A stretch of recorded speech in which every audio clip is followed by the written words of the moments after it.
आपको अगर पूरी तरह से इसे समझना है तो आपको समझना होगा थ्योरी ऑफ स्पेशल रिलेटिविटी।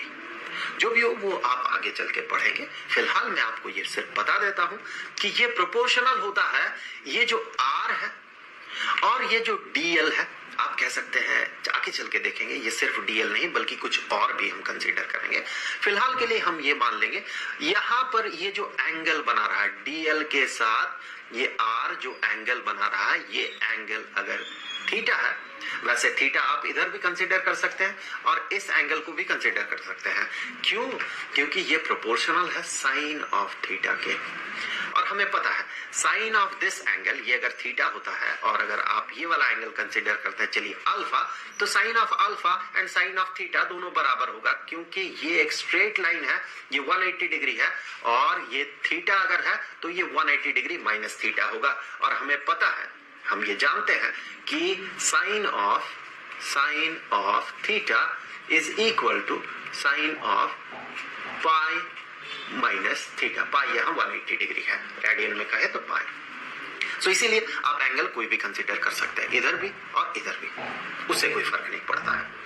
अब अगर इन सभी को मिला दिया जाए तो हमें क्या मिलेगा? देखिए, सबको अगर मिलाते हैं तो हमें कुछ ऐसा इक्वेशन मिलेगा कि dB जो है इसका जो मैग्नीट्यूड होगा ये प्रोपोर्शनल होगा I dl into sine of theta divided by R squared के। अब यहां से हमें इस प्रोपोर्शनलिटी साइन को हटाना होगा। सो प्रोपोर्शनलिटी साइन को हटाते साथ हमें यहाँ पर एक कांस्टेंट ऑफ प्रोपोर्शनलिटी इंट्रोड्यूस करना होता है। तो यहाँ पर हम अब इंट्रोड्यूस करेंगे कांस्टेंट ऑफ प्रोपोर्शनलिटी। चलिए यहाँ लिख लेते हैं। So dB is equal to constant of proportionality. यहाँ पर जो कांस्टेंट ऑफ प्रोपोर्शनलिटी होगा, अगर हम यहाँ पर फ्री स्पेस की बात करें, वैक्यूम की बात करें या एयर की बात करें, तो यहाँ पर जो कांस्टेंट ऑफ प्रोपोर्शनलिटी होगा ये होगा म्यू नॉट ओवर 4 पाई। आगे बात कर रहे हैं ये एग्जैक्टली है कितना, तो ये हो गया constant of proportionality into I dl sine of theta divided by R squared. अब चलिए देख लेते हैं ये जो है ये कांस्टेंट ऑफ प्रोपोर्शनलिटी, इसका एग्जैक्ट वैल्यू कितना है। तो सबसे पहले मैं क्या करूंगा, इसका जो यूनिट होगा वो यूनिट पता कर लूंगा। तो यूनिट पता करने के लिए देखिए म्यू नॉट का जो यूनिट होगा म्यू नॉट ओवर 4 पाई का भी वही यूनिट होगा, क्योंकि 4 पाई तो एक न्यूमेरिक वैल्यू है। सो म्यू नॉट ये किसके बराबर होगा? देखिए mu naught is equal to dB, चलिए dB का मैग्नीट्यूड लिख लेते हैं, dB into R squared divided by I dl into sine of theta, और यहाँ न्यूमरेटर में रहेगा 4 पाई। तो आप देखिए यहाँ से जो न्यूमेरिक वैल्यूज है उन्हें कंसीडर तो करना है नहीं, यूनिट हम पता कर रहे हैं। सो यूनिट के लिए इसका यूनिट देखिए क्या होगा, इसका यूनिट होगा टेस्ला। इसका यूनिट देखिए क्या होगा, ये R क्या है, डिस्टेंस है उसका square, so metre square divided by यहाँ I करंट है उसका यूनिट एम्पियर, और यहाँ DL एक लेंथ है उसका यूनिट मीटर। सो यहाँ से आप कह सकते हैं जो यूनिट होगा, और साइन ऑफ थीटा ये तो न्यूमेरिक वैल्यू है तो इसका तो कोई यूनिट है नहीं, सिमिलरली 4 पाई में न्यूमेरिक वैल्यू है। सो इसका यूनिट जो बना ये बना, आप देखिए ये यूनिट बनेगा टेस्ला मीटर पर एम्पियर। सो ये बन गया यूनिट किसका, म्यू नॉट का, जो कि यूनिट होगा इसका भी म्यू नॉट ओवर 4 पाई, क्योंकि 4 पाई एक न्यूमेरिक वैल्यू है। अब चलिए इसका वैल्यू लिख लेते हैं। म्यू नॉट ओवर 4 पाई ये बराबर होता है 10 टू द पावर -7, इतना यूनिट इसका कितना है, टेस्ला मीटर पर ampere.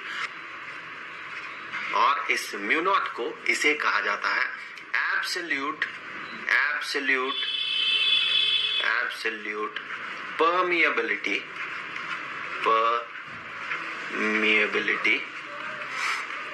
of free space।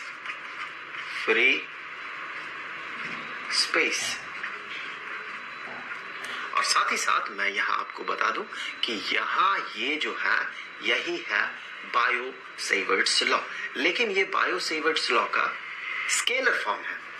Magnetic field क्या है, मैग्नेटिक फील्ड एक वेक्टर क्वांटिटी है और ये मैग्नेटिक फील्ड का मैग्नीट्यूड को बता रहा है। सो मैं सबसे पहले तो यहां लिख दूं कि ये है बायो सेवर्ट्स लॉ, और ये सिर्फ मैग्नीट्यूड को इंडिकेट कर रहा है। अब चलिए इसका जो वेक्टर फॉर्म है उस वेक्टर फॉर्म को पता कर लेते हैं। सो इसके लिए हमें क्या चाहिए होगा, इसके वेक्टर फॉर्म के लिए हमें क्या चाहिए होगा, ये जो dB है इसका जो डायरेक्शन होगा वो हमें पता होना होगा। यहाँ पर डायरेक्शन हमने क्या देखा था, डायरेक्शन जो है नॉर्मली इनवर्ड्स है स्क्रीन से। सो वो जो डायरेक्शन है, चलिए नॉर्मली इनवर्ड्स डायरेक्शन कुछ ऐसा ड्रॉ कर लेते हैं, ऐसा, चलिए ऐसा अंदर की तरफ, और ये जो डायरेक्शन है इसे नाम दे देते हैं एन कैप। तो जब वेक्टर फॉर्म में हम बात करेंगे, इसका जो वेक्टर dB होगा, दैट मीन dB का एग्जैक्ट वैल्यू, dB जो मैग्नेटिक फील्ड है उसके मैग्नीट्यूड के साथ साथ डायरेक्शन जो होगा उसे हम कैसे पता करेंगे, वो बराबर हो जाएगा mu naught over 4 pi into I into DL into sine of theta divided by R squared, और उसके साथ साथ इस dB का जो डायरेक्शन है एन कैप उसे हमने यहाँ पर अपेंड कर दिया। तो ये हो गया उसका मैग्नीट्यूड, जैसे कि हमने यहाँ पर बात किया था, ये मैग्नीट्यूड